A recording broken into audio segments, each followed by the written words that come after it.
Hello and welcome to Catholic Answers Live. I'm Cy Kellett, your host. It's Ask Me Anything today with Jimmy Akin. So, time to start dialing 888-318-7884. I only have to give out one phone number today, 888-318-7884. We'll probably know Monday how everything washes out on the big pledge drive we just completed, but I did ask our director of marketing this morning, how'd we do? And she said, fine.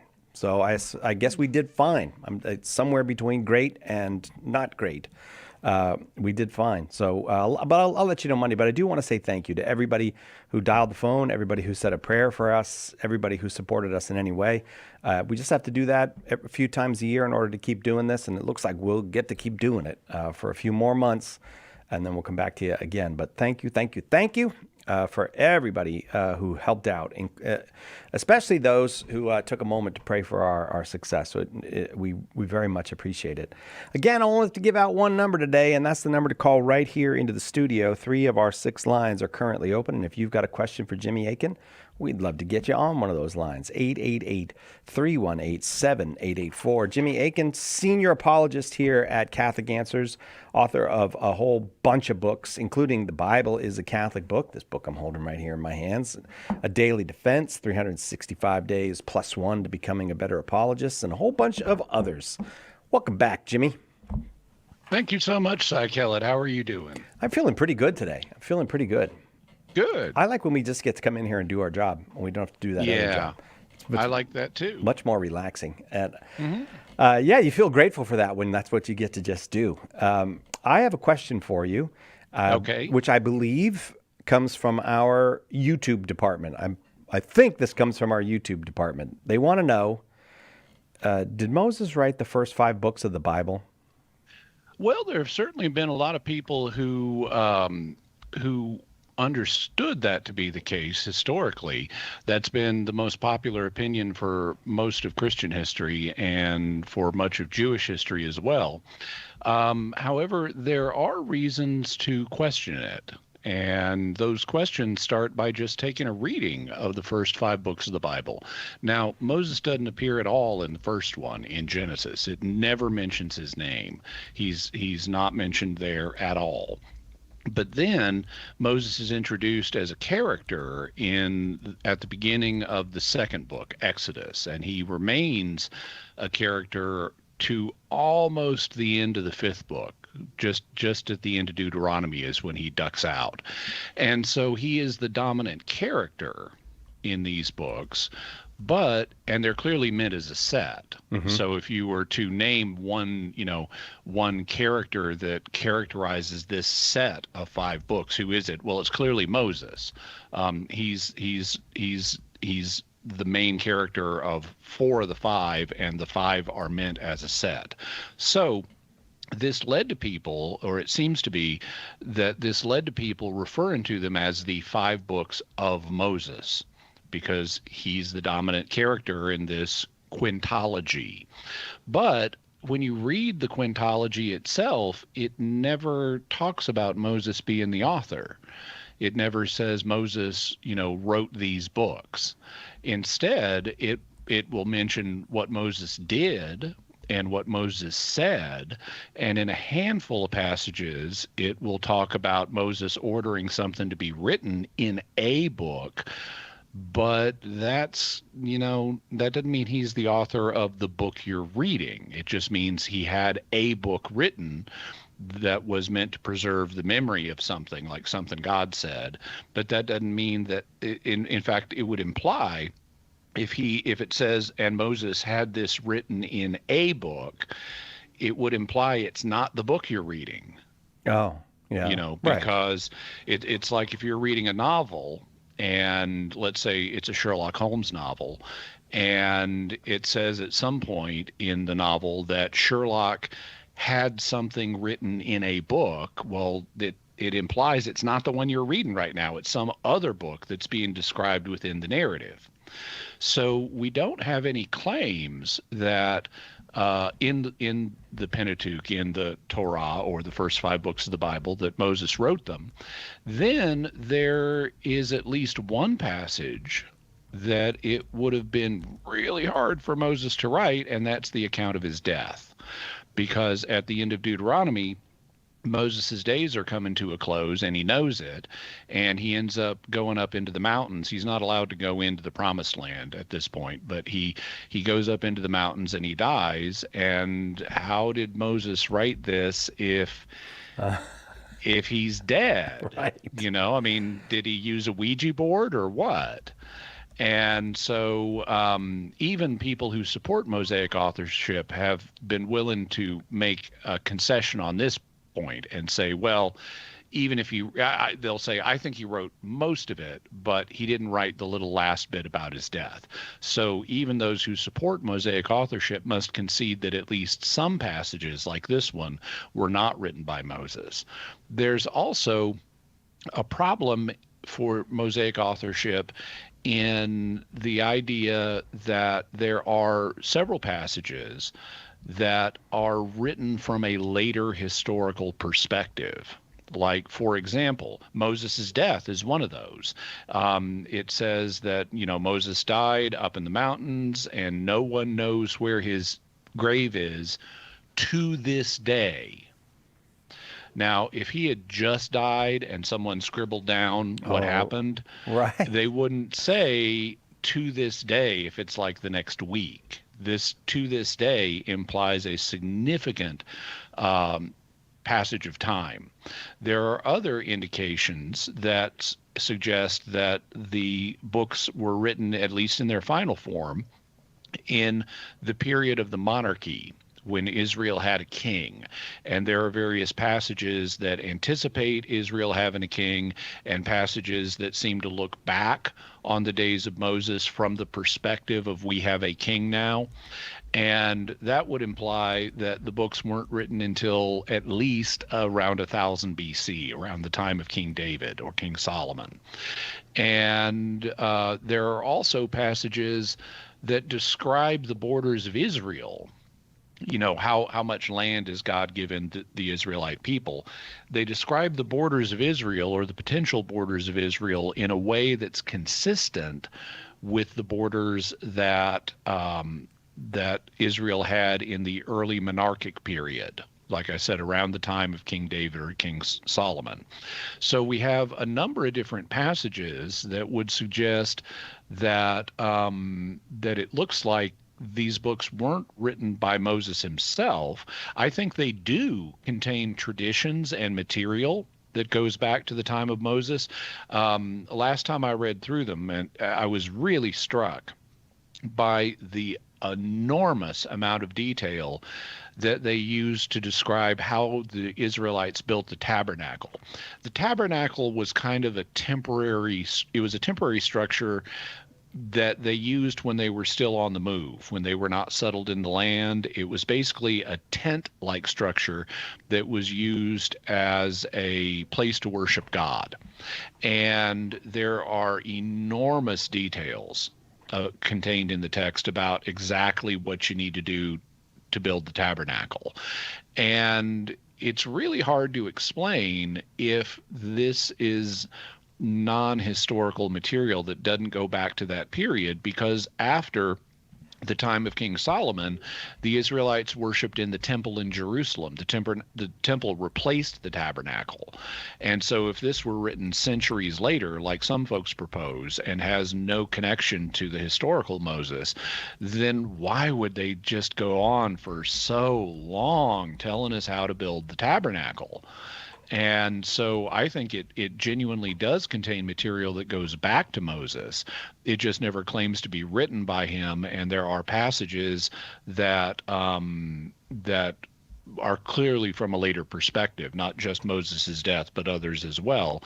And so I tend to think that it can be described as Mosaic in the sense of containing traditions that go back to Moses, but I don't think it's Mosaic in the sense of he personally had, dictated these books and had a scribe write them down.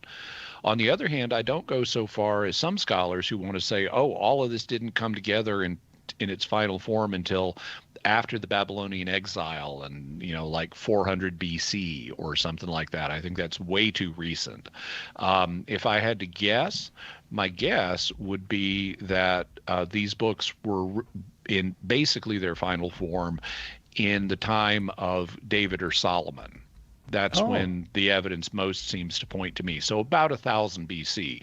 Not as early as Moses, not as late as other people want to say, but kind of in the early monarchic period.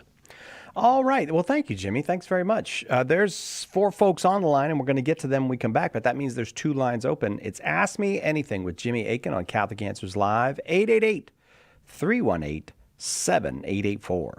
Catch Catholic Answers Live anytime at Catholic.com.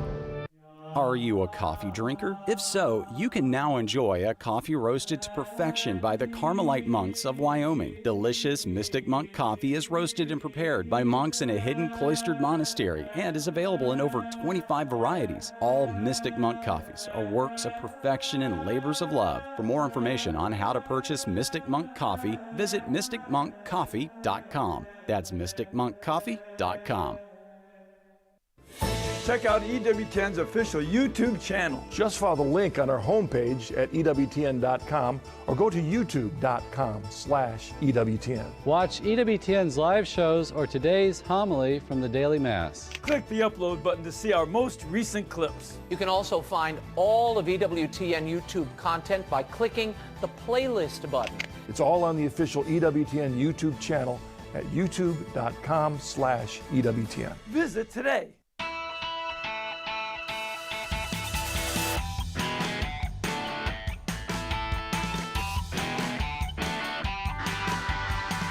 Welcome back. Catholic Answers Live. Jimmy Akin, our guest, both hours.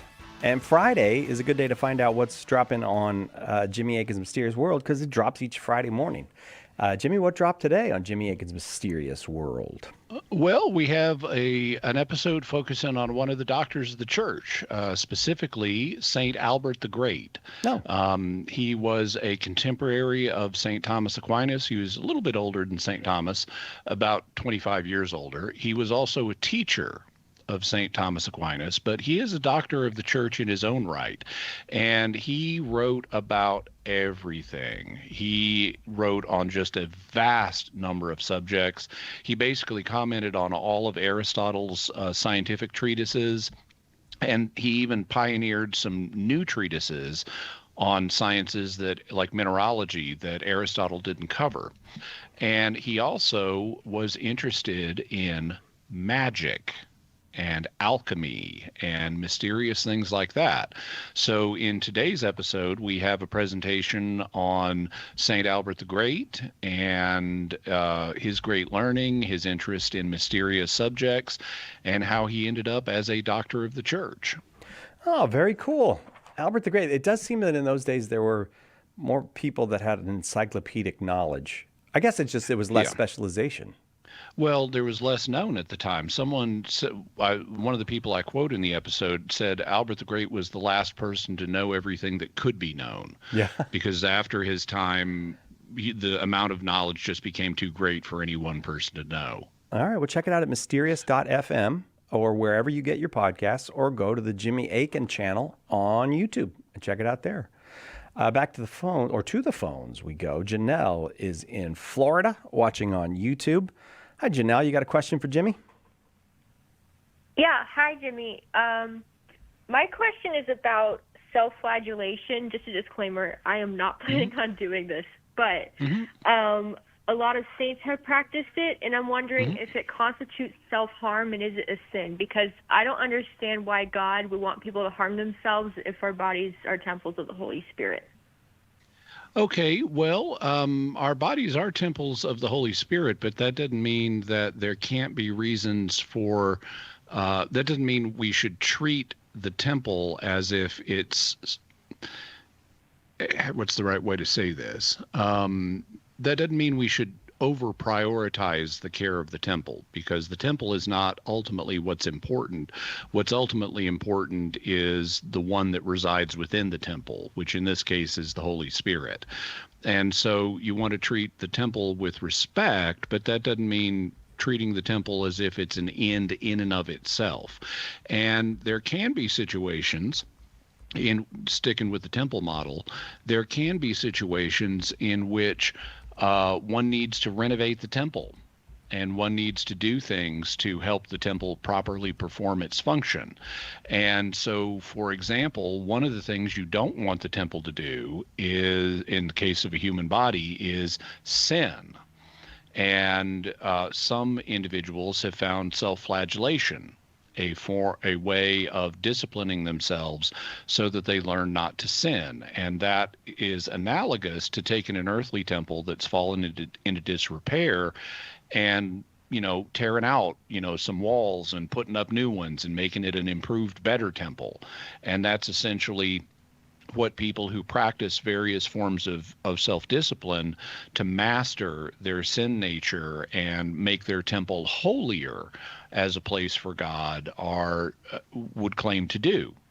Now, when it comes to self-flagellation itself, the term self-harm is one that we find in modern American culture, and it's usually used for something pretty serious, and not just not just, let's say, causing yourself a little bit of pain.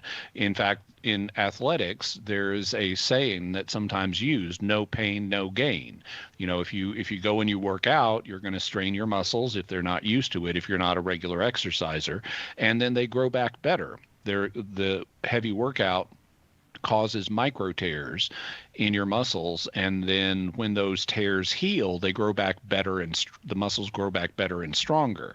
And various athletes have noted, if you don't get to that exhaustion point where it's starting to cause little micro tears, you're not going to get the better improved muscles. So no pain, no gain.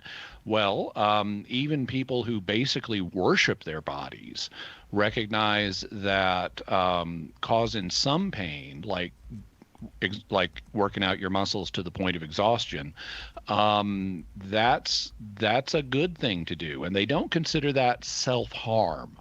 When people talk about self-harm, they typically mean other things that are more destructive, like slitting your wrists and trying to let yourself bleed out, or taking a lit flame and burning your flesh with it, or stuff like that. So little minor forms of pain, of activities that cause pain, are not a problem. But this isn't really a category that the church uses. In its moral theology, instead, the church uses a concept known as mutilation. And mutilation is interfering with the body's function in a way that is not warranted. So getting your ear pierced, that's not mutilation because it doesn't interfere with your body's function. But taking an ice pick and sticking it in your ear so you become deaf in that ear, that would be mutilation. Now, you can do things that would otherwise constitute mutilation in an urgent situation. If you're treating a medical problem, like, instead of taking the ice pick and shove it into my ear, I'd shoved it into my windpipe. Well, that would also be mutilation if I did it for no good reason.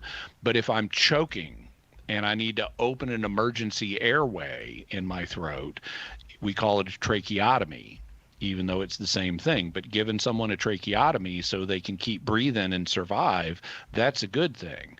So mutilation is doing something that interferes with the body's function for no good reason.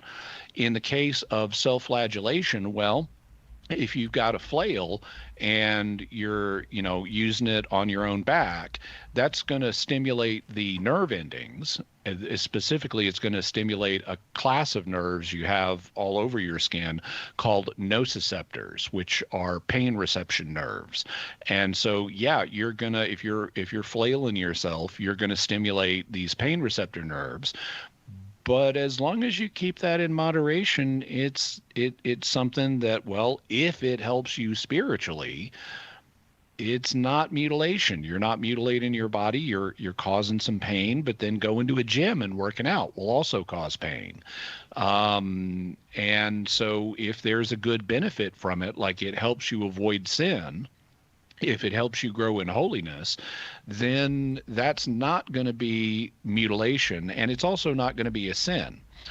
On the other hand, it may not be performing a good function. There are people who may want to flagellate themselves. Some of them may have scrupulous consciences, for example. They may feel like, oh, God can't love me, and if I don't flail myself, whether physically or in some other form, if I don't constantly cause myself to experience pain, God won't forgive me. Well, that's unhealthy. And at that point, you should not be doing that. Whether it becomes a sin in the sense of a consciously chosen act is going to depend on how much knowledge you have of the character of the act and how voluntary your consent to the act is. And there can be various psychological factors that will diminish all that. But in principle, self-flagellation is not a sin. It's just like one of the most common biblical forms of penance is and we even do this at the beginning of Mass, is where you take your fist and you strike your breast. You just, at Mass, we do it through my fault, through my fault, through my most grievous fault. And we're not hurting ourselves there, but that is essentially a form of self-flagellation. We're just doing it on the front, and we're doing it with our hand instead of using a flail. Now, you can take self-flagellation too far. One way of doing that is doing it in circumstances where it's not promoting the good that it's supposed to promote. Like I mentioned, people who are scrupulous and afraid God won't love them unless they're constantly hurting themselves. That's unhealthy. That's bad. They need to get out of that mode and have a greater appreciation for God's love for them and how it does not depend on them punishing themselves. On the other hand, another way of self-flagellation becoming sinful would be to do it to such an extent that you actually engage in mutilation, that you start, tearing open your back and causing wounds to yourself. And, there's a kind of a spectrum here. And I don't want to make it sound like any disturbance of the surface of the skin is going to be a sin, but there certainly would be a point where if you keep doing it and you just keep injuring yourself and causing greater and greater wounds, where it would become sinful. So self-flagellation is not itself sinful, but it can become sinful or otherwise unhealthy in a variety of different ways. When it comes to the saints who have done it in the past, well, there's not going to be a single answer for them. For some of them, it would have been a helpful spiritual practice, but for others, they may have gone too far. They may have done it in an unhealthy way. Some of them might have even done it in a sinful way, but we should always be slow to accuse another person of sin. So if you wanted to accuse a particular saint of committing a sin by their degree of self-flagellation, I would say, okay, so what's your evidence? How much did they know? How much did they do? Were they under any kind of psychological conditions? I'm very reluctant to accuse other people of actual sin.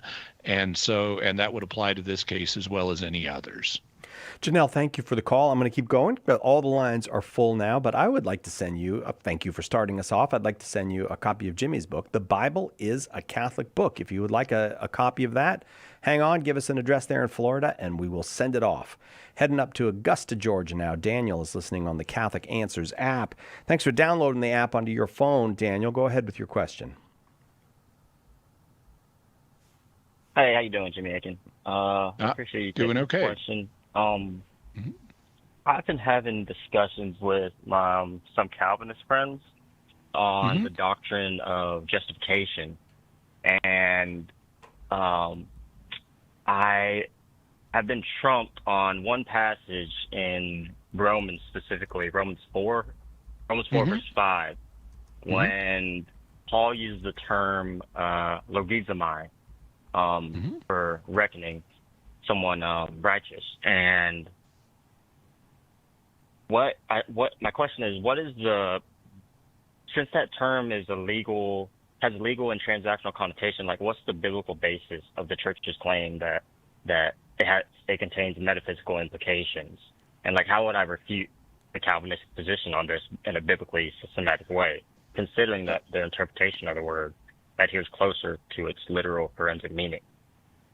Okay, well, I would dispute that. I don't see this verse as helping a Calvinist at all, and not this word in the verse.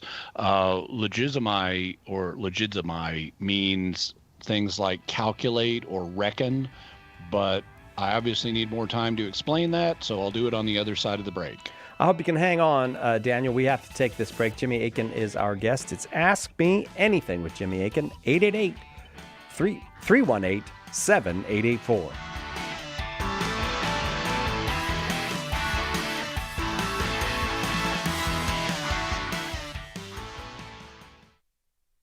We hope that one of the things that we communicate here at Catholic Answers Live is that our Catholic faith allows us to be fully serious about all the problems we encounter in the church and in the world, but it also lets us have light hearts and maybe even mix in a bit of fun, and that is exactly what our good friend Joe Heschmeyer does in his popular podcast, Shameless Popery.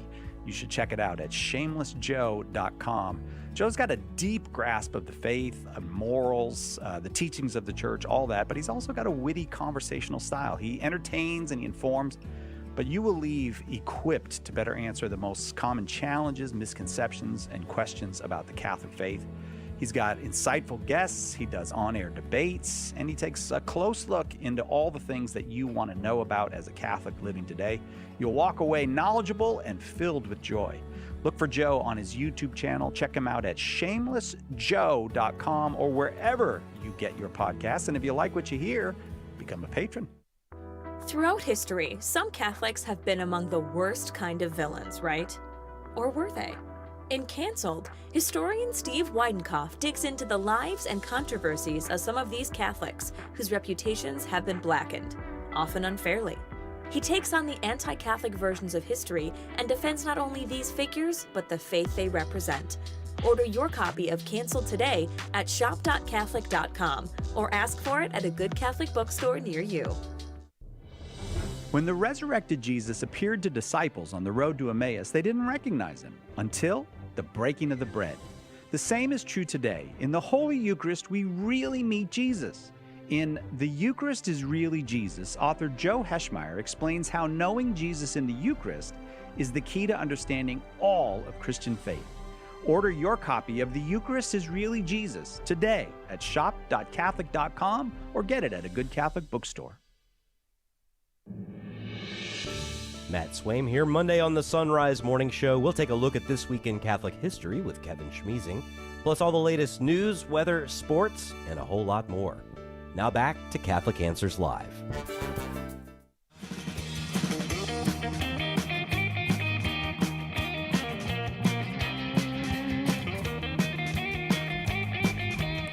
Welcome back to Catholic Answers Live. Oh, we had to go before we could get an answer for Daniel in Augusta, Georgia. Daniel, thanks for hanging on the line. Jimmy, you were, I'm not even going to try to say the word. You could say it. A Greek term in Romans. Logizomai. Exactly. Yeah. So I guess the first thing I'd say is one wants to be aware that where this language from Paul is coming from in Romans 4 it's not original to Paul. He is borrowing this language from Genesis 15. And this is something that is clear from the context. In fact, a couple of verses earlier in Romans 4:3, he actually quotes from Genesis 15. And he says, "For what does Scripture say? Abraham believed God, and it was counted to him as righteousness." And again, in that verse, it uses, in Paul's Greek text, it uses logizomai. But if you really want to figure out what this text means, you don't just look at Paul's Greek, because Greek is not the original language that this was written in. You need to look at the Hebrew of Genesis 15. And you need to figure out what's going on in Genesis 15. Now, in that passage, God has promised Abraham a descendant, And in fact, he's promised Abraham a multitude of descendants. You know, he takes him outside and shows him the stars and says, you know, so shall your descendants be. And it's at that point that in Genesis, this is Genesis 15:6, it's at that point that it says, and he believed, meaning Abraham, believed the Lord, and he reckoned it to him as righteousness. Now, there are multiple possible interpretations of this. For one thing, the second part of the verse, he reckoned it to him as righteousness. We've got two pronouns, and it's not clear, he and him, and it's not clear which pronoun, it's not 100% clear anyway, which pronoun refers to which individual. Now, we can determine how Paul took it, and that's important, and he's writing under divine inspiration. But just to illustrate the flexibility of the original text, it could be that in Genesis 15, Abraham is reckoning God as righteous for this promise of descendants. So the idea would be God says, I'm going to give you a multitude of descendants. Abraham believed God and therefore counted it to God as a righteous act that he was going to give him all these descendants. Now, that is not how St. Paul takes this text, but we need to think through what could a text mean in its original context before we try to lock down what it means in other contexts. On the other hand, it could be that, and this is more in line with the way Paul takes the text, it could be that Abraham believed God and God counted the specific act that Abraham performed of believing God, that was a righteous act. Or it could be Abraham believed God and God counted Abraham as a fundamentally righteous person. Or it could be Abraham believed God and God counted Abraham a fundamentally righteous person in spite of his sins. And so there are just multiple different options here. And many of those, not the first one I mentioned, but the others also are possible in Romans. If you just read Romans 4:5, I'm sorry, if you read, I slipped to the wrong verse there. Yeah, no, Romans 4:5. It could be that his faith is counted as righteousness as an individual act. That was a righteous act. Having an act of faith is a righteous thing to do. Or it could be a more holistic appreciation of righteousness in the sense of this is a righteous person, and it could be a transformative righteousness, or it could be a non-transformative righteousness. It could be either one. So this verse really doesn't determine the matter for us. And I would say, and the verb logizomai certainly doesn't. If you look in BDAG, in the Bauer, Arndt, Gingrich, and Dinker lexicon of the Greek New Testament, which is the standard Greek lexicon that's used in scholarly circles, the first meaning of logizomai is the one that seems most relevant, and it is, I'm reading directly from it, it says, to determine by mathematical process, reckon or calculate. And now there are other meanings as well, but this seems to be the one that is being used here in Romans 4, both in verses 3 and 5, as well as in the Greek translation of Genesis 15:6 in the Septuagint. So yeah, it just means reckon or calculate. You know, Abraham believed God, God reckoned it to Abraham as righteousness. The same thing is following in the parallel in verse 5.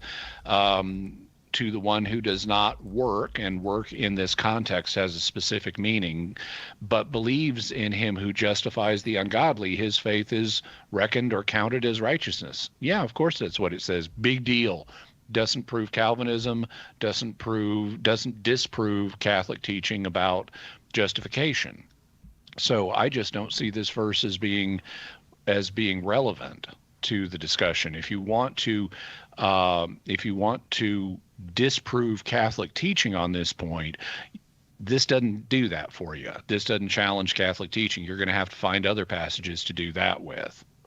Daniel, I'm going to leave it there. Thank you very much. I was going to say all the lines full, but there's one line open, 888-318-7884, going to Denver, where Anchor is watching on, or listening on Twitch anyways. Anchor, welcome. Hi, it's nice to be on. It's very nice to have you. You got a question for Jimmy? Yes, sir, I do. I've got a quick question about the substance-accident distinction. Is this how we avoid the charge of cannibalism? More to the point, if a communion host being offered to you is miraculously bleeding or becomes living tissue, where the accidents match that substance, would it be wrong to consume it? Well, so in regard to the first question, does the fact that, and I don't use the term accidents because it's a philosophical term that presupposes a particular philosophical school. I use the language that the church has actually used in its official magisterial documents, which is species, meaning appearances. And so, it's certainly true that we're not committing cannibalism in receiving the Eucharist, because what our digestive system interacts with are the species or appearances of bread and wine, and we're not literally digesting Jesus's body up into component molecules of protein and glycogen and stuff like that are then used to nourish our bodies. Jesus's body is just fine in its glorified state up in heaven, and I'm not digesting Jesus's heavenly body. So I'm obviously not committing cannibalism. So that deals with the first. That's one reason why we're not committing cannibalism. There are others. But in regard to the second question, what about a miraculous host that now appears to be flesh? Well, I would say that it's still not corresponding. We know that Jesus's body is fully present, not just in the host, but in every part of the host. Now, here I'm going to give you a theological opinion. This is not a matter of church teaching, but since Jesus's body, and the church has taught this, is present fully in the host, and if the host miraculously begins to look like a little piece of flesh that's, let's say, an inch in diameter, well, that doesn't look like Jesus's body. And so I would say that even though the species of the host have changed, they still aren't the species of Jesus's body. They more closely resemble Jesus's body, and that's why such transformations sometimes occur in church history, is to give us a greater sense of the reality that lies underneath the appearances.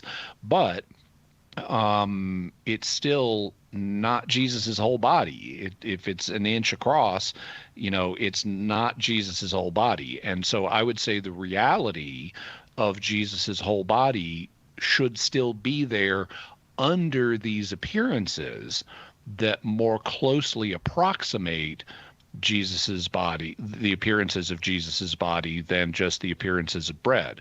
So I would say that by consuming it, your digestive system is still interacting with species or appearances. You're not really digesting Jesus's heavenly body. It's still up there in heaven. You haven't detracted from his heavenly body in any way.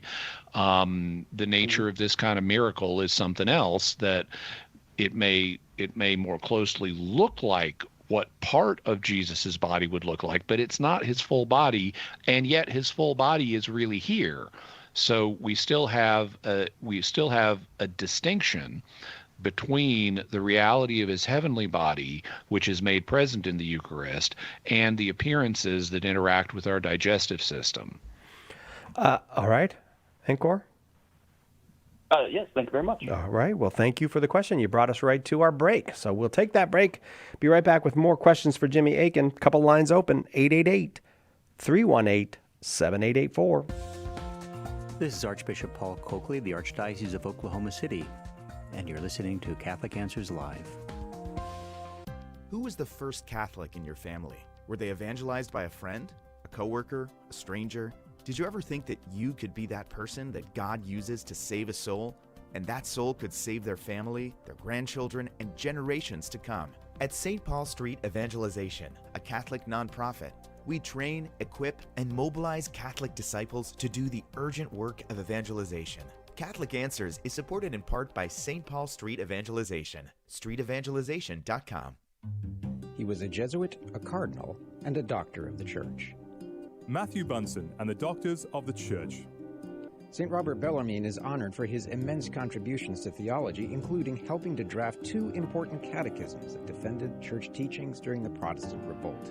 Pope Clement VIII named Bellarmine a cardinal because, as the Pope put it, Bellarmine had not his equal for learning.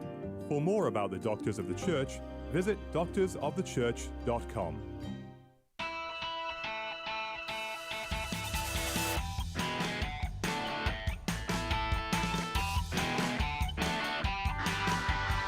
Welcome back to Catholic Answers Live.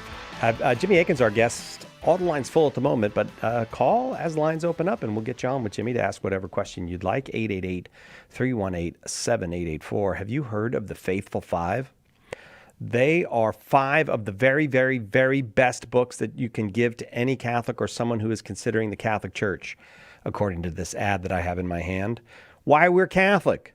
The Eucharist is really Jesus. How to talk about Jesus with anyone. The early church was the Catholic Church, and the Bible is a Catholic book. Right now, all of these treasures are just $10 each. Free shipping in the continental U.S. Run, don't walk to shop.catholic.com today and load up on your copies of the Faithful Five. So I know the Fantastic Four, and I also know, and I'm glad it's the Faithful Five, not the Fatal Five. I know. Because it would be bad news if it was the Fatal Five. Are you familiar with them? I don't know the Fatal Five. No, I don't know who that is. Well, they were a group of, originally they were 5 independent supervillains in the 30th century. But when the solar system was threatened by a sun eater that was coming to eat our sun, which would be bad for, life, the United Planets brought these 5 super criminals together along with the Legion of Superheroes to battle the Sun Eater. And unfortunately, although Pharaoh Lad sacrificed his life defeating the Sun Eater and saving Superboy in the process, the Fatal Five decided to stick together after the Sun Eater was defeated. And so they are quite dangerous, quite fatal. One of them is Tharok, who is a man that is half robot, half biological. He has super intelligence. Another is the Persuader, who has an atomic axe that can cut through anything, including gravity. Another is Mano, who has a hand that he can touch anything with and cause it to self-destruct and disintegrate.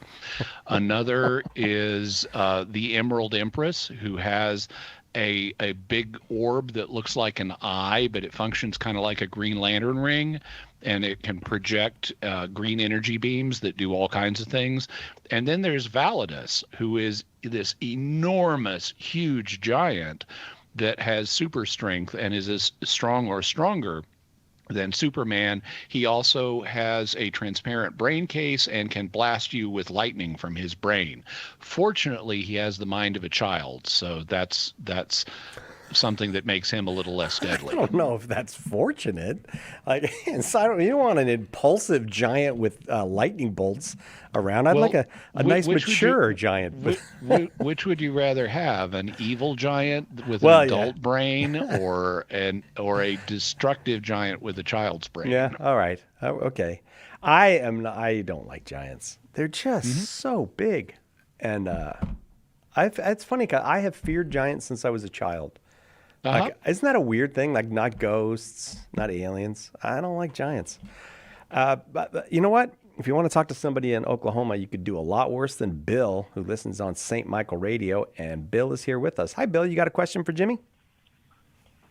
Yes, I do, Si. Thank you. Jimmy, my question is kind of a twofold here. I recently had conversation with a person who is seriously considering coming into the church and being a Catholic, and they raised the question to me. First of all, they said, well, why would I want... Now, I gave them an answer, so I'm calling to see if what I said was accurate or if you can correct me. I told them, they said, why would I want to come into the Catholic Church with all the scandals with priests, and then recently this bishop who just resigned in France? Number one, they asked that, and they said, secondly, if I did, how would I know that a priest that I'm going to is not participating in that? And then would that make whatever he did invalid, whatever he did on behalf of the church for me or anyone else? And that was the two questions that were posed to me. Now, I did give an answer. I don't know if you'd want to know what my answer was, or if you would just want to respond with what you would feel would be the best response to that. You're the question asker. You're in the driver's seat. You tell me what you want me to respond to. Okay, well, I basically said, you know what, you're going to find bad actors anywhere. I mean, there are ministers and pastors who have had the same issues and problems. And I said, if you were to be involved with a pastor that maybe allegedly was doing that, or you were fearful that they might be involved in that, that still would not take away from the graces that were extended to you through that priest, because it's God that's providing those graces, not the priest himself. And that was my responses, you know. Yeah, I think the substance of your response is just fine. I mean, I would probably phrase it a little differently just because we're different people, but okay. I might also supplement it a little bit. Like, for example, we can basically split it into two questions. The first question is, why should I be Catholic when there are scandals in the church? And the second is, how would I know whether the activities done by a priest might become, his sacramental duties might become invalid if he's engaged in immoral behavior? Okay. So taking these two questions separately, in regard to the first one, I would also point out, not only as you did, that there are sinners in every church because there's humans in every church. And frankly, even though the media went crazy about 2 decades ago regarding Catholic ministers because we keep good records about our ministers, there are tons of Protestant ministers who have been up to the same kinds of no good things. They just haven't gotten the media attention. But setting that aside, if you look at the very first pope, you know, the head of the disciples, St. Peter, he sinned. You know, we're told he denied Christ 3 times. And okay, that's denying the Christian faith. And when you personally know the Messiah and then you deny him, that kind of adds some gravity to the weight of the sin. And so the very first leader of the church was a grave sinner. And yet God still used him to be the leader of his church. You know, Jesus told him, feed my sheep, after he had after he had denied Christ. Jesus restored him to office and commissioned him to keep leading the church. He then later went on to write 2 infallible encyclicals. They're in the back of your friend's New Testament. They're called 1 Peter and 2 Peter. So merely having committed grave sins is not something that is decisive when it comes to what church should I join. Because if you lived in the first century, you ought to be part of the same church that Peter was part of. Even though he had committed grave sins, he still was the one that Jesus chose to lead his church in. If you wanted to be faithful to Jesus, you would want to honor that and be part of the same church as St. Peter. So that's something I might have added in regard to the first question. In regard to the second question, I might have expanded a little bit with some historical perspective, because the question of can a minister's personal unworthiness cause the sacraments to become invalid, that's not a new question. That's something that the church has had to face all the way down through history. In the first century, for example, you could have asked, well, hey, St. Peter denied Jesus. Does that mean all the baptisms St. Peter did after that were invalid? Well, Christians have had this question all the way down through history, and very quickly they realized that the answer is no, because if the efficacy, the effectiveness of the sacraments depended on the human minister being worthy, then we would never be able to know that the sacraments were not invalid, because we never know what's in another person's heart. That's something that Scripture is explicit about. God knows the heart, but we don't. So we never know whether some other person for sure. We may have suspicion, we may have evidence, but we never know for sure whether someone is in a state of grace or not. And if whether someone is in a state of grace affected the validity of the sacraments, then we would never know whether the sacraments are valid or not. And since it's clearly God's will for us to use these sacraments to receive his grace, if God would seem to want us to know that, yeah, my baptism was valid. I don't need to be rebaptized. And the only way I can do that, the only way I can know that, is if the validity of the sacrament has nothing to do with the minister's personal worthiness. Because it's, as you said, it's God who gives the grace. It's not the minister. And so even if the minister is a horrible sinner, God can still use this action that God spelled out for us to give his grace to us. And the personal unworthiness of the minister does not stop that from happening, which is, thank God, the way it needs to be, because otherwise we'd never know. Basically, the sacraments, I think of it this way. The sacraments are like Tonka trucks. Those toys that little boys play with and sometimes smash into each other and stuff. Tonka trucks are hard to break.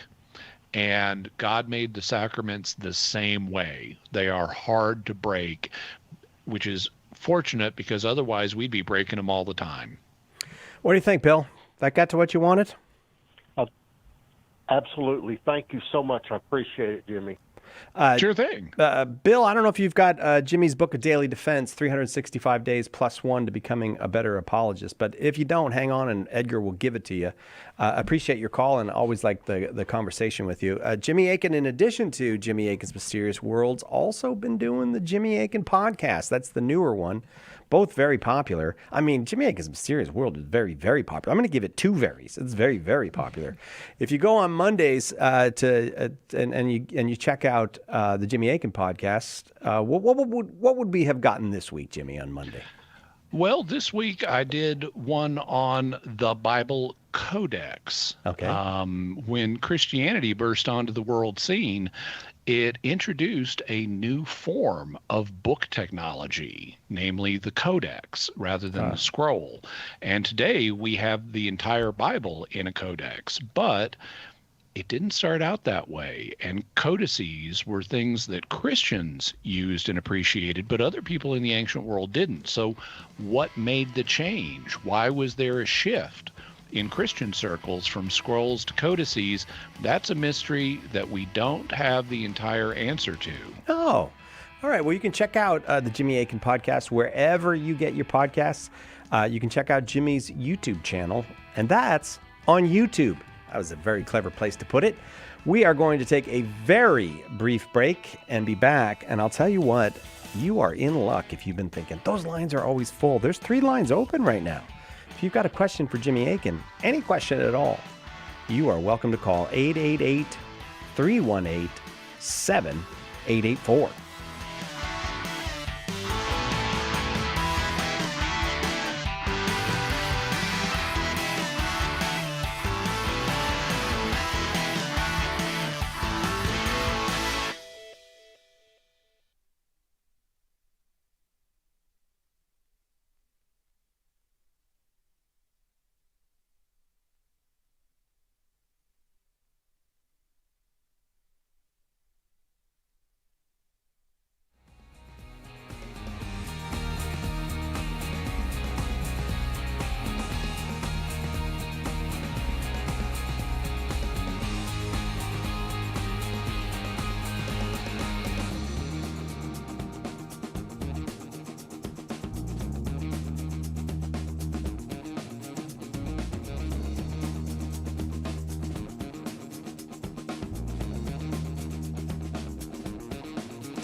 Welcome back, Catholic Answers Live. Jimmy Akin, our guest. We already had a little bit of groovy music. We did, didn't we? Yeah, I thought so. I thought I was not hallucinating. We'll probably get a little bit more groovy music, but look at this. You are free to call, and there are lines open. 888-318-7884. You know what you can ask on an Ask Me Anything? Anything. It's because we mean it, especially when Jimmy's here. You can ask whatever you want. 888-318-7884. He's not going to turn up his nose at your question. I asked you, Jimmy, before, hey, what was on last week on Jimmy Akin's Mysterious World? But get me through not Jimmy Akin's Mysterious World, the Jimmy Akin podcast. But get me through the weekend. What's coming on Monday? Okay, this coming Monday, I have a debate for the first time on the Jimmy Akin podcast. I, a while back, was part of a debate with an Australian gentleman named James Fodor, who's a skeptic, and this debate was on the resurrection of Jesus. Did Jesus rise from the dead? And so we were invited by Joe Schmid to debate this topic, and we did. It's a nice 2-hour discussion. We both make opening statements, and then we basically cross-examine each other for the remainder of the debate, and we get into some territory that is different than a lot of debates on Jesus's resurrection, because a lot of skeptics aren't proposing an alternative hypothesis to the resurrection. And Fodor, to his credit, actually does. Oh, how interesting. So you can get that on the Jimmy Akin YouTube channel, or you can get the podcast wherever you get your podcast. Just look for the Jimmy Akin podcast and get it. That's exciting. So is it a long debate? How long does it go on? It's 2 hours. Nice. Very nice. I know there are many people that would like to hear that. All right, I'll tell you what, I'm going to go back to the phones. Phones have filled up again. That's very nice to see. Peter's in Pennsylvania listening on Catholic.com. That's our website. Hi, Peter. Got a question?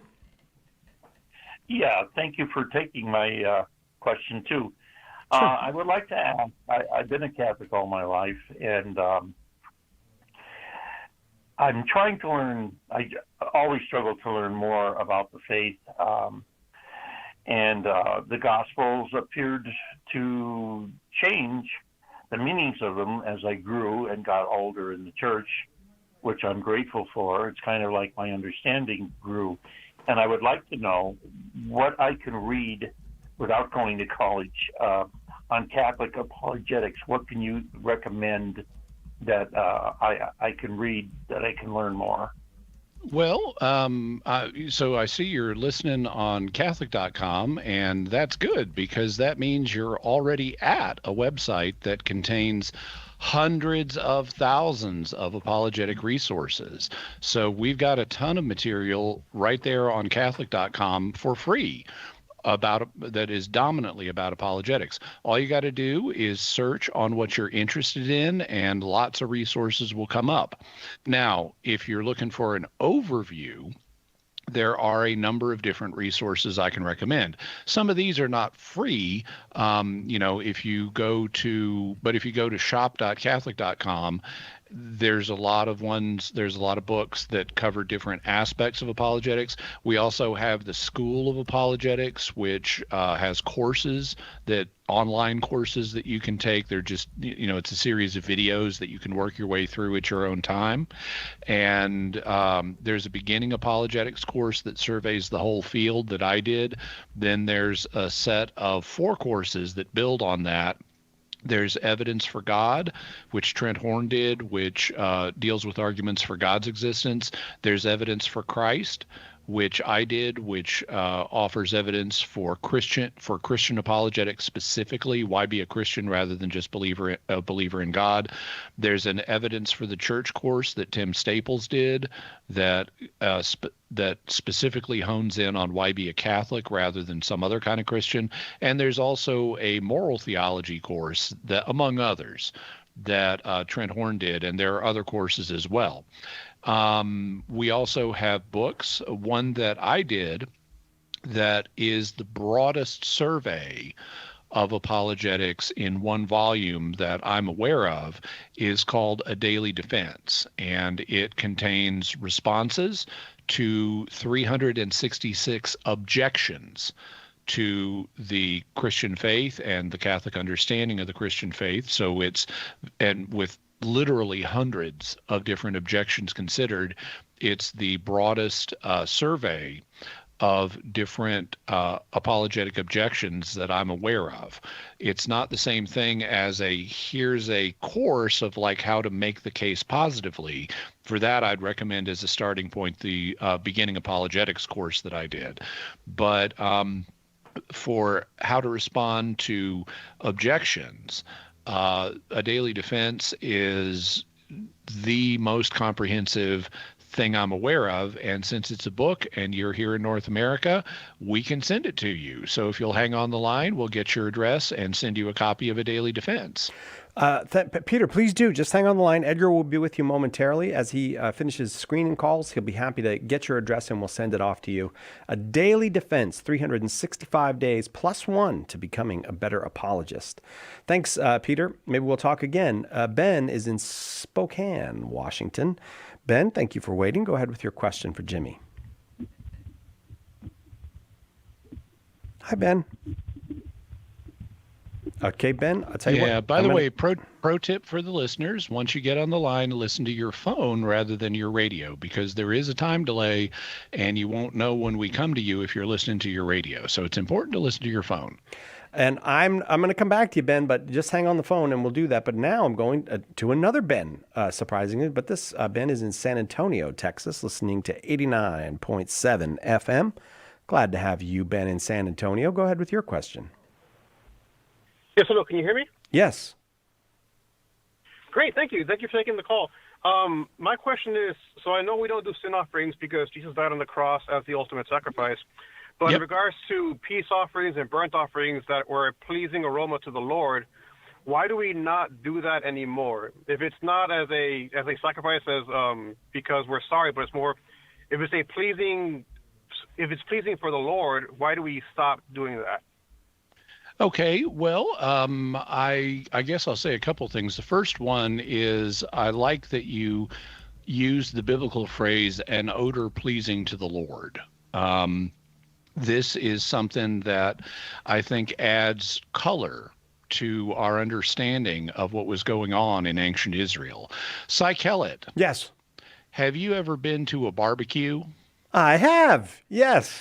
And so you've been at a barbecue where they were cooking meat and stuff. This wasn't like a vegetarian barbecue or anything. No, I've actually never been to a vegetarian barbecue. No. Okay. So they weren't roasting, zucchini on the barbecue. Instead, they were roasting maybe a cow or pig or some kind of animal. Yes. How did it smell while that was cooking? Oh, good. Yeah. So good. And that's exactly the reaction that the ancient Israelites had when they smelled the sacrifices that they were burning to the Lord. And it pleases us, and they thought of God as like us, so it would be pleasing to God too. Now, really, God doesn't need food. In fact, he makes that point, and he says, if I did, he says, I wouldn't need it to get it from you. I own the cattle of 1,000 hills, and if I needed anything, I wouldn't even tell you about it. But, since we're doing something that pleases us, it can be spiritually, namely creating that smell. It can be something that pleases God too. But God doesn't really need those sacrifices. And so so here's where I zoom in on your specific question, Ben. When Christ came, the early church understood that he didn't just fulfill the sin offerings that were commanded in the Old Testament. He fulfilled the entirety of the whole, scholars use a phrase for it, the whole sacrificial economy that God had endorsed for the Jewish people. So Christ not only fulfilled the sin offerings, he fulfilled the guilt offerings, he fulfilled the peace offerings, he fulfilled the fellowship offerings, he fulfilled the grain offerings and the drink offerings. He fulfilled it all. And that's why we've discontinued them. Because if we kept doing those things, if the church had just absorbed those sacrifices and kept going, then since they were commanded in the Old Testament, people in the early church would have thought, okay, they were commanded in the Old Testament and we're still doing them, so they must still be something we need to do. And that would diminish the church's awareness of what Christ did, because Christ fulfilled everything. And so because Christ fulfilled everything, we needed to discontinue the other sacrifices lest they distract us away from appreciating what Christ did. And so even though, yeah, it has a pleasing aspect, you know, those burnt offerings would smell great when they were cooking, it would serve as a distraction away from what Christ did for us. And so to keep the focus on Christ, we don't do those old sacrifices anymore. Okay, San Antonio, Ben? No, that makes more sense, because I was thinking, like, if my kids give me a gift with the allowance I give them, I was like, that's nice. You don't have to do that, but I appreciate it, kind of thing. So I was thinking the same thing as, like, we don't have to do an offering to the Lord, but it makes sense that giving an offering will distract us from the sacrifice that Jesus already did for us. Mm-hmm. Ben, thank you. It was a great pleasure talking with you. Now all I want is barbecue. You know what? I don't even know. Does Arkansas have a regional barbecue? Everybody seems to brag about their barbecue. Yes, so, we have Arkansas barbecue. And what's special about it? I can't give the secret away. Oh, okay. All right. Well, I'm also not a barbecue chef. Yeah. But I do know the principal rule of Arkansas barbecue, which is the more run down the barbecue joint looks, the better the food is going to be. I totally believe that. Somebody in there knows how to cook. Okay. All right. Well, I'm going to just think about barbecue for the next couple minutes. No, it's only about a minute. We'll be away, but you can call if you'd like. 888-3. He's not giving you the key to Arkansas barbecue, but you can call with anything else you want to know. Yeah, you can look up how to cook Arkansas barbecue on the internet if you want to know that. Yes, you can.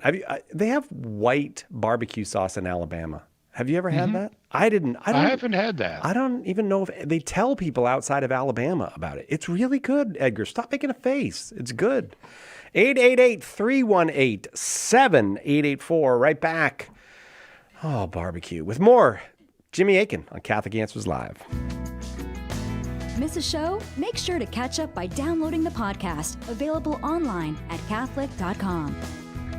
Underwriting for Catholic Answers Live is provided by Magnificat. Published monthly, Magnificat features texts of daily Mass, prayers, articles, meditations, art commentaries, and more, in step with the liturgical rhythm of the Church, on the web at Magnificat.com. St. Carlo Acutis shared a dream in which Sister Lucia appeared to him, saying the first Saturday devotion could change the destiny of the world.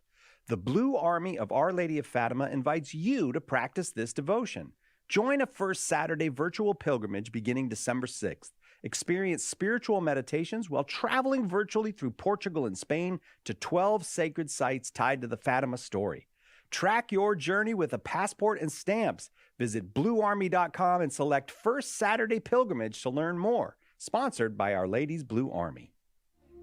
Underwriting for Catholic Answers Live is provided by Real Estate for Life. Real Estate for Life connects homebuyers and sellers to real estate agents while supporting pro-life organizations. On the web at realestateforlife.org. We should pray because prayer is conversation with God, and conversation is the only way to build a relationship. We need that relationship with God. We should pray and talk with God about what's on our hearts, what's on our minds, what's active in our lives, the joys we have. We should share all of these with God. Prayer is conversation, and conversation is the only way to build a relationship with God. It's the most important relationship. All of our other relationships depend on this one.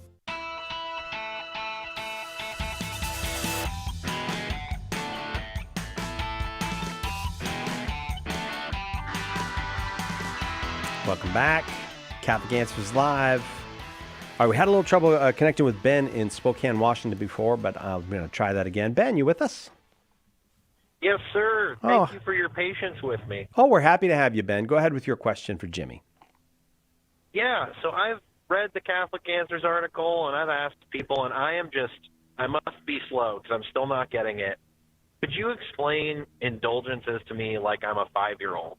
like where they came from, what the history, like what the purpose, how you hold one in your hand, if that's like, do you get what I'm saying? I don't understand what they are. I like where they came like your from. 5-year-old thing. I ask ChatGPT to do that sometimes.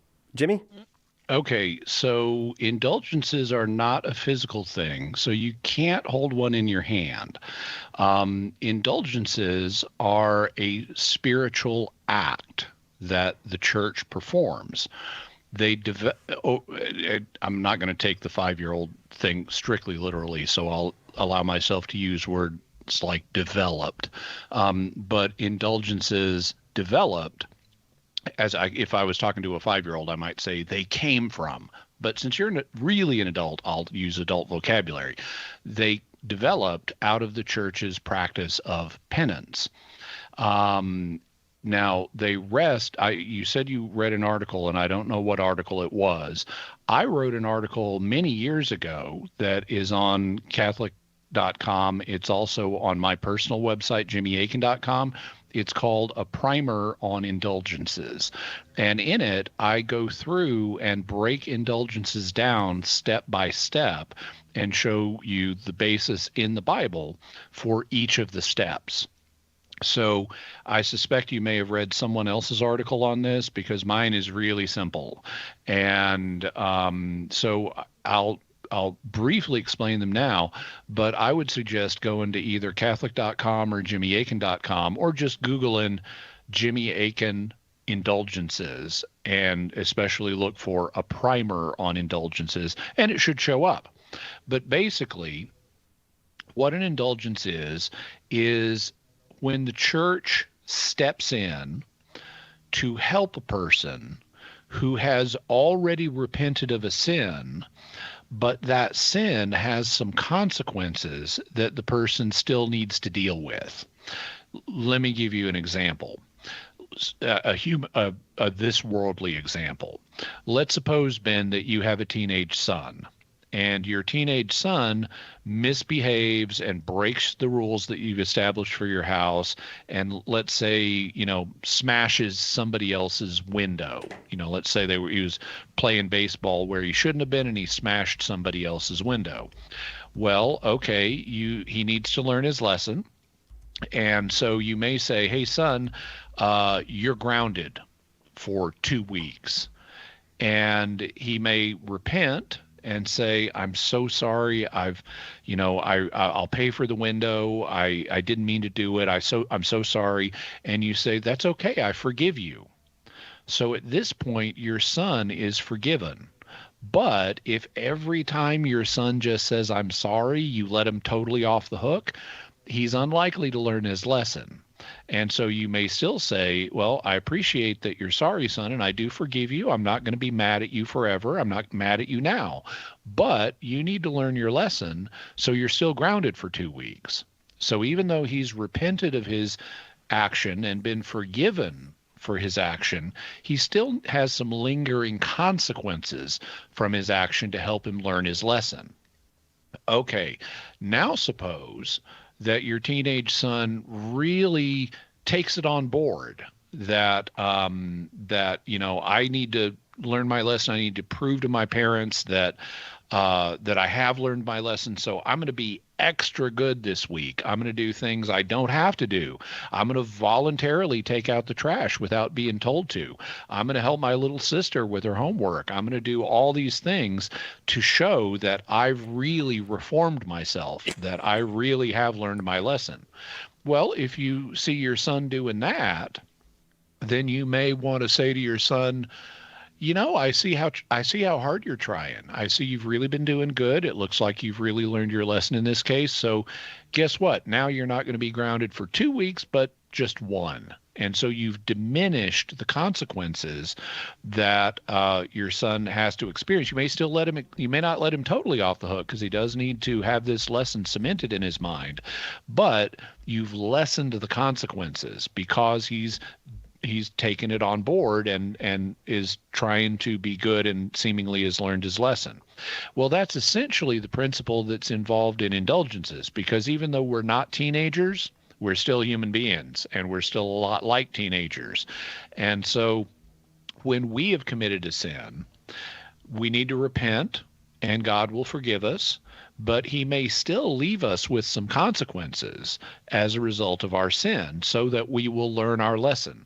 This is something that the book of Hebrews talks about. It says that God disciplines it uses a similar analogy of God as our Father. It says God disciplines every son that he receives, and for the moment, no discipline is pleasant but painful, but God disciplines us for our good. And the discipline he gives us will ultimately lead us to having holiness and peace. So God isn't just like if you had a teenage son who you're helping grow and mature, God's doing the same thing with us. Okay, so suppose I've committed a sin and I've repented of it and God has forgiven me. God may still have me deal with some consequences as a result of the sin. But suppose I did the same thing that your son did. Suppose I decide I really want to take this on board. I really want to, grow and mature. And so I'm going to go out of my way to do good things for other people. This week I'm going to go volunteer at a soup kitchen, or I'm going to donate money to the poor, or I'm going to, whatever it is, I'm going to do good things for other people. Maybe I'm doing good things in direct relation to God. Like I'm going to spend extra time praying, or I'm going to spend extra time reading the Bible, or things like that. Well, God may be willing at that point to diminish some of the consequences I have to deal with. But there's also another party involved in this situation, because God has me in the world, and he has me as part of his church and under the authority of his earthly church. And he gave his earthly church the power of the keys. And so over the centuries, the church has discerned that it can use the power of the keys to help people who are trying to grow spiritually by doing good things, like, let's say, reading the Bible. You can get an indulgence for that. So if someone has already been forgiven of their sins, but they may still have some consequences to help them learn their lesson after the sin, and they then decide, I want to be proactive about this. I want to get on board. I'm going to start doing good things to help me learn the lesson that I need to learn. I'm going to say, read the Bible for 30 minutes. Well, okay, the church can intervene using the power of the keys that God gave it to help reduce the consequences of the sin that you would otherwise have to deal with. And that's what an indulgence is. It's when you've already been forgiven, but the church uses the power of the keys to intervene and help lessen the consequences that still remain, even though you've already been forgiven. And I am going to leave that there because I am looking at full lines, but I hope that was helpful to you. And I want to send you a book that Jimmy himself wrote. It's called 20 Answers, Faith and Works. If you will hang on, we will send you 20 Answers, Faith and Works. Ben, there in Spokane, Washington. I'm going down to Costa Rica. Our friend Emma down in Costa Rica. Emma, thanks for joining us. Go ahead with your question for Jimmy. Hey, Jimmy. So my son is a naturopath, and he just opened his first practice with 2 other naturopath doctors, and they use crystals for healing.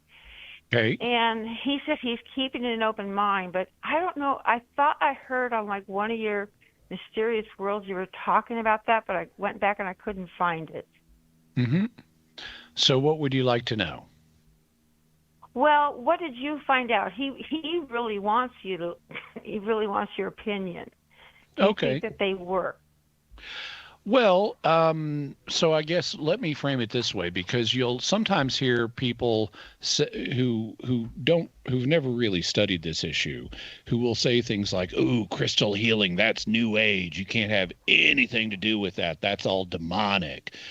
And such people, frankly, don't know their history at all, because the idea that crystals have healing properties is some crystals do. Psychelet. Aspirin? Have you ever that's not a crystal. Okay. But salt is. Okay. can someone be salt deficient? Oh, absolutely, yeah. And by ingesting salt, can that have a healing effect on someone who's salt deficient? Yes. Yeah, Without question, yeah. some crystals, namely halite, which is what the name of the salt crystal is, can have a healing effect. So the idea that no crystals have healing effects is clearly just scientifically false. But there's more to say, and we'll keep talking on the other side of the break. Emma, I hope you'll hang on. We'll get a conclusion to Jimmy's answer right after this on Catholic Answers Live. There's one line open, 888-318-7884.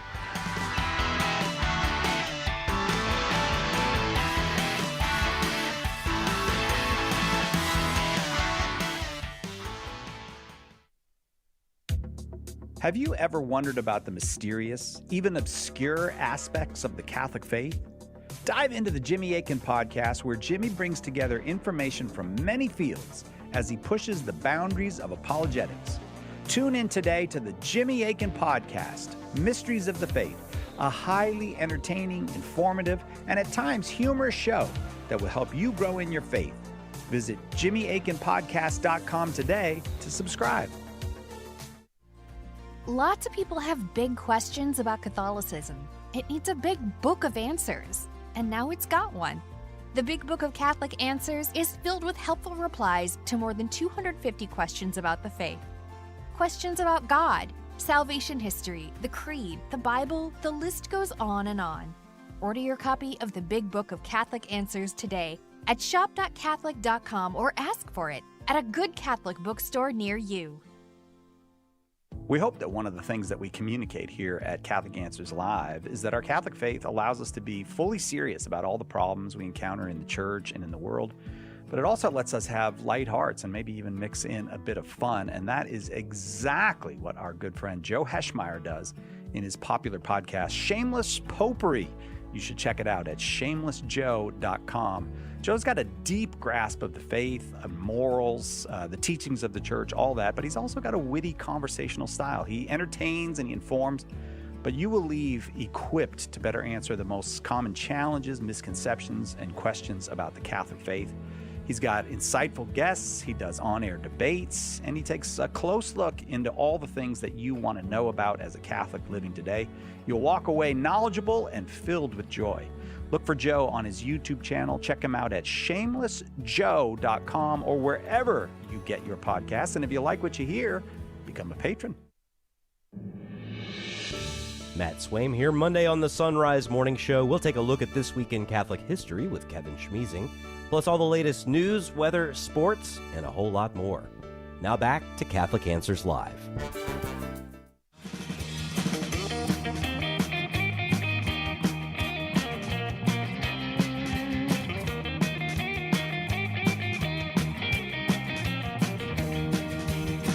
Catholic Answers Live. Jimmy Akin, our guest. Emma, she's down in Costa Rica. She calls us from various places, Costa Rica being one of those. And we're talking, her son wants to know about crystals and using crystals in healing. Yeah. So before the break, we established that some crystals like halite or salt can be used to have therapeutic effects in people. Like if someone is salt deprived, you can give them some extra salt. I mean, that's Gatorade's whole business. Oh yeah, right. So electrolytes, of which there are several, it's not just salt, sodium chloride.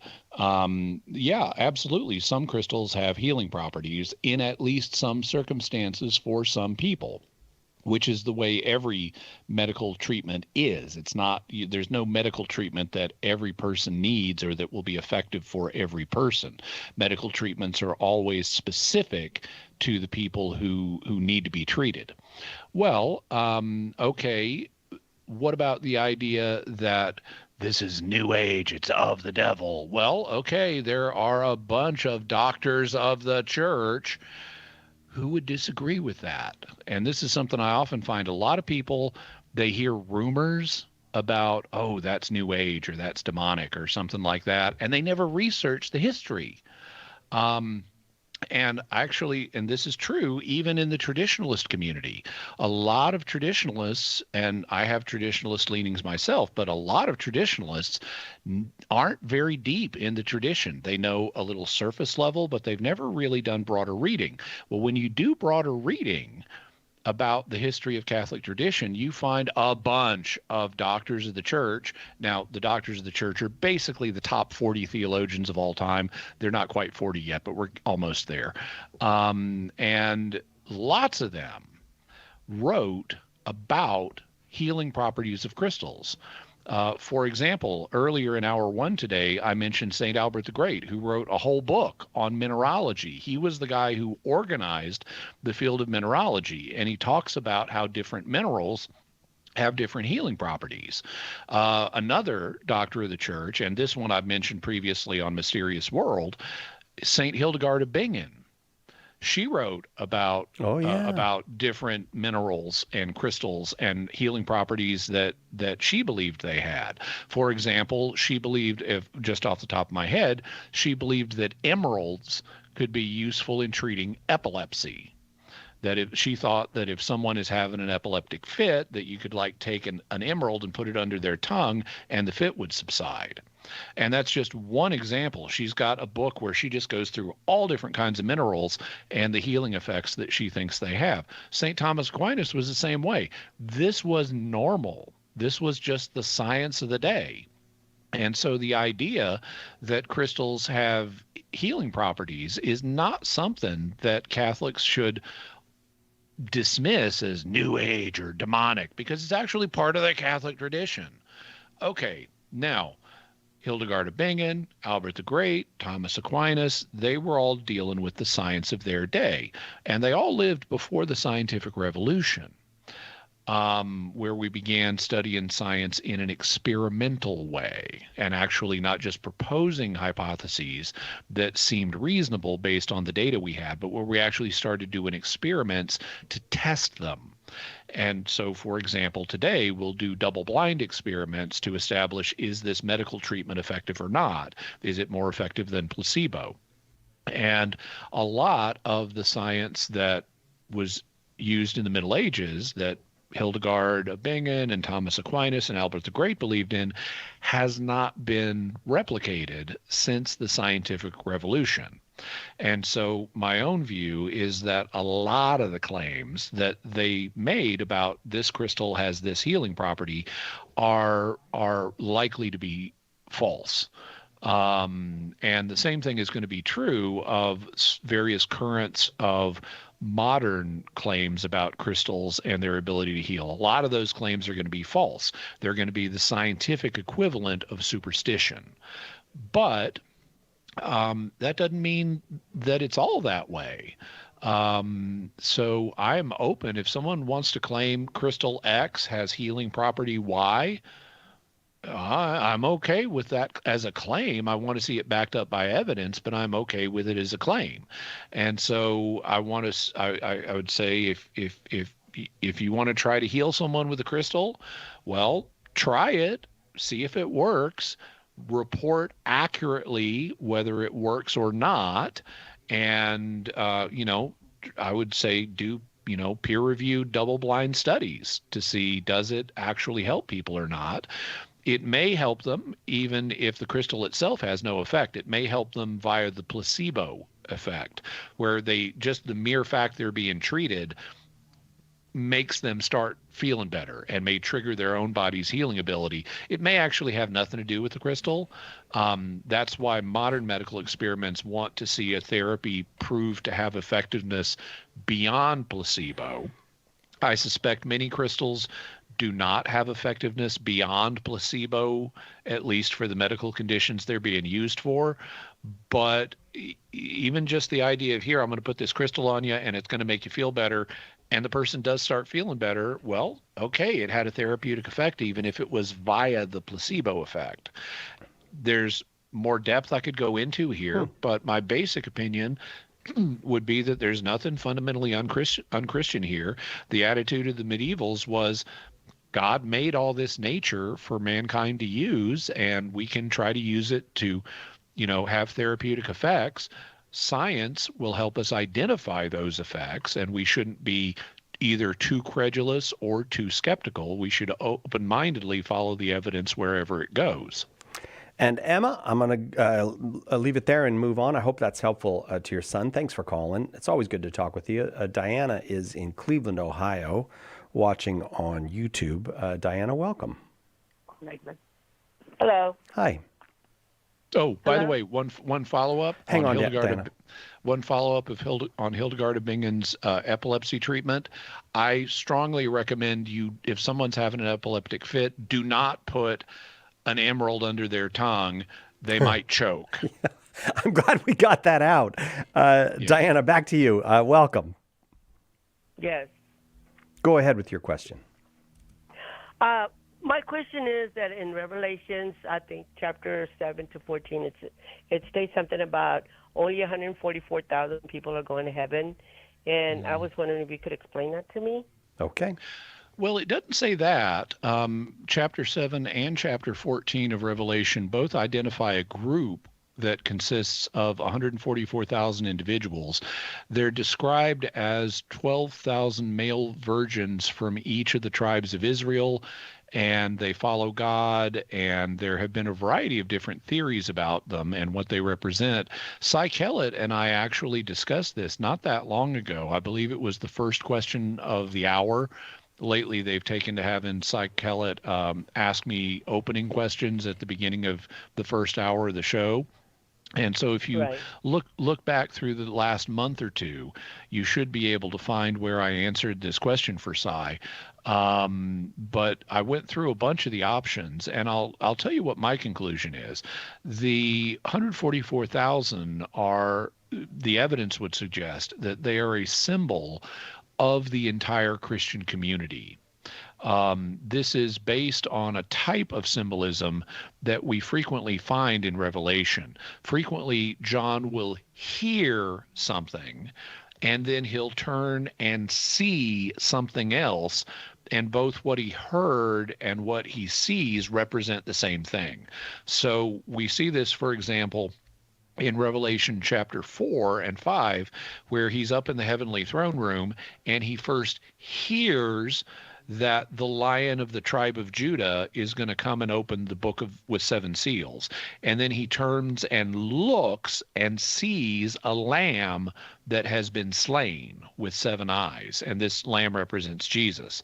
So both the lion he heard about and the lamb he saw both represent Jesus, even though they're different imagery. A lion, of course, is a fierce, obligate carnivore, and a lamb is a docile little herbivore. And so this type of symbolism involves an expectation and then a surprise about the same thing. John first hears about this lion as a symbol of Jesus, and so you might expect him to turn and see Jesus as a conquering warrior, but instead he sees a little lamb, which is meek and mild and has itself been slain, which Jesus was on the cross.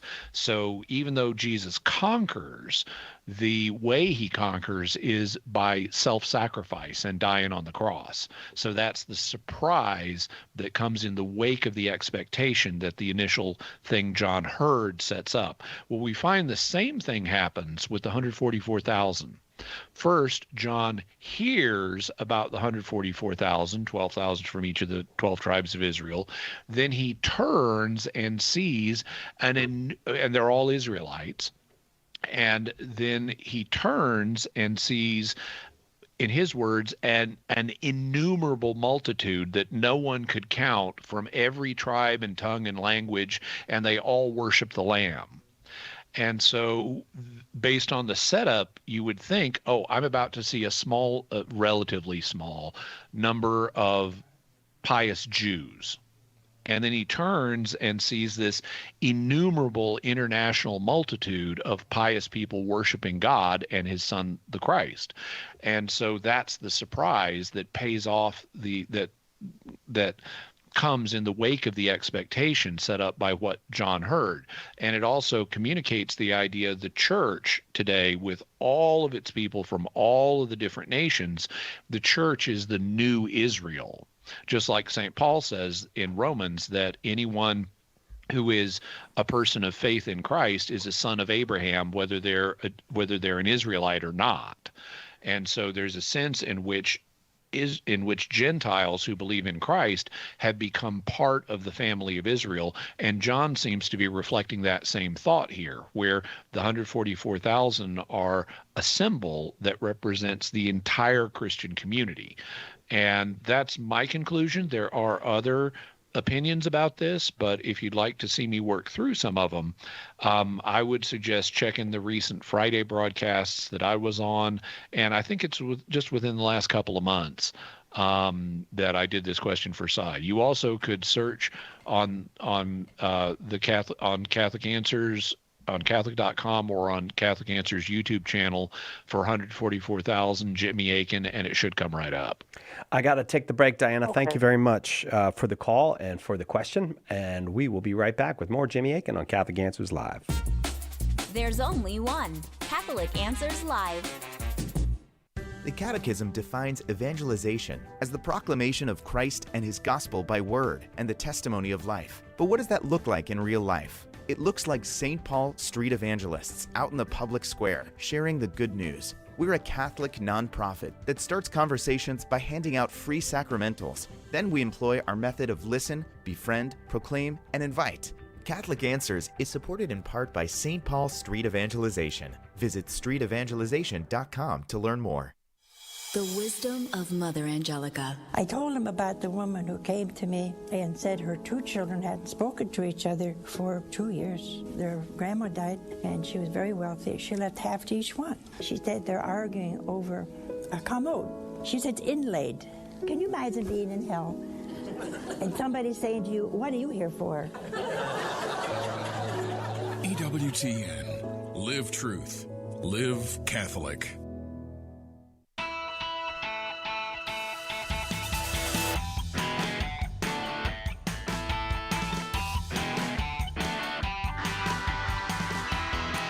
Jimmy Akin, our guest. We've still got folks on the line, but there might be time for you. As a matter of fact, I think we'll get you on if you call now. I think we've got enough time to get another call or two on. If you've got a question for Jimmy, just dial 888-318-7884, 888-318-7884. And while you're dialing, we'll go to Jordan in Moorhead, Minnesota, listening on Real Presence Radio. Glad to have you, Jordan. Go ahead with your question for Jimmy. Hey, Jimmy. Before I left the Lutheran Church, one of the pastors made the claim that the Catholic Church tried to assassinate Martin Luther. And I haven't been able to find anything really of substance on it, and I was wondering what your thoughts were. Okay. Well, so the Catholic Church did excommunicate Martin Luther, but the church itself did not carry out hits on people.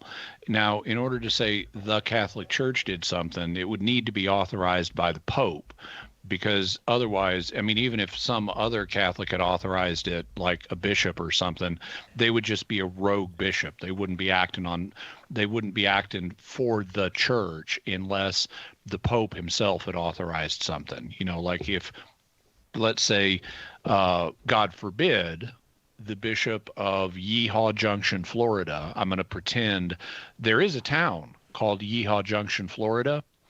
And I'm going to pretend it's a diocese. It's not really.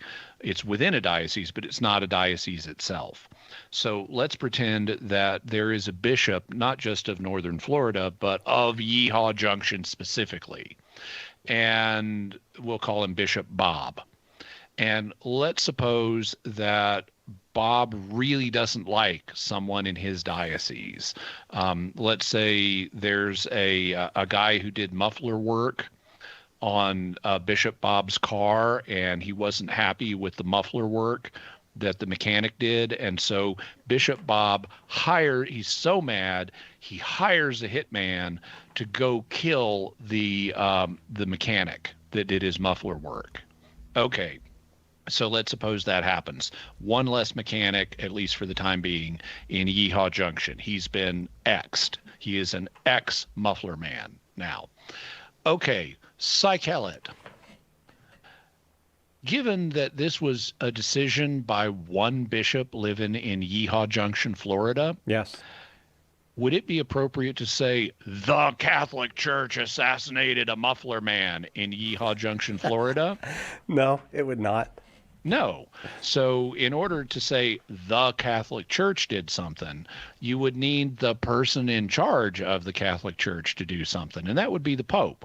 So what did popes do with regard to Martin Luther? Well, Pope Leo excommunicated him. But in excommunication situations, the church never performed executions.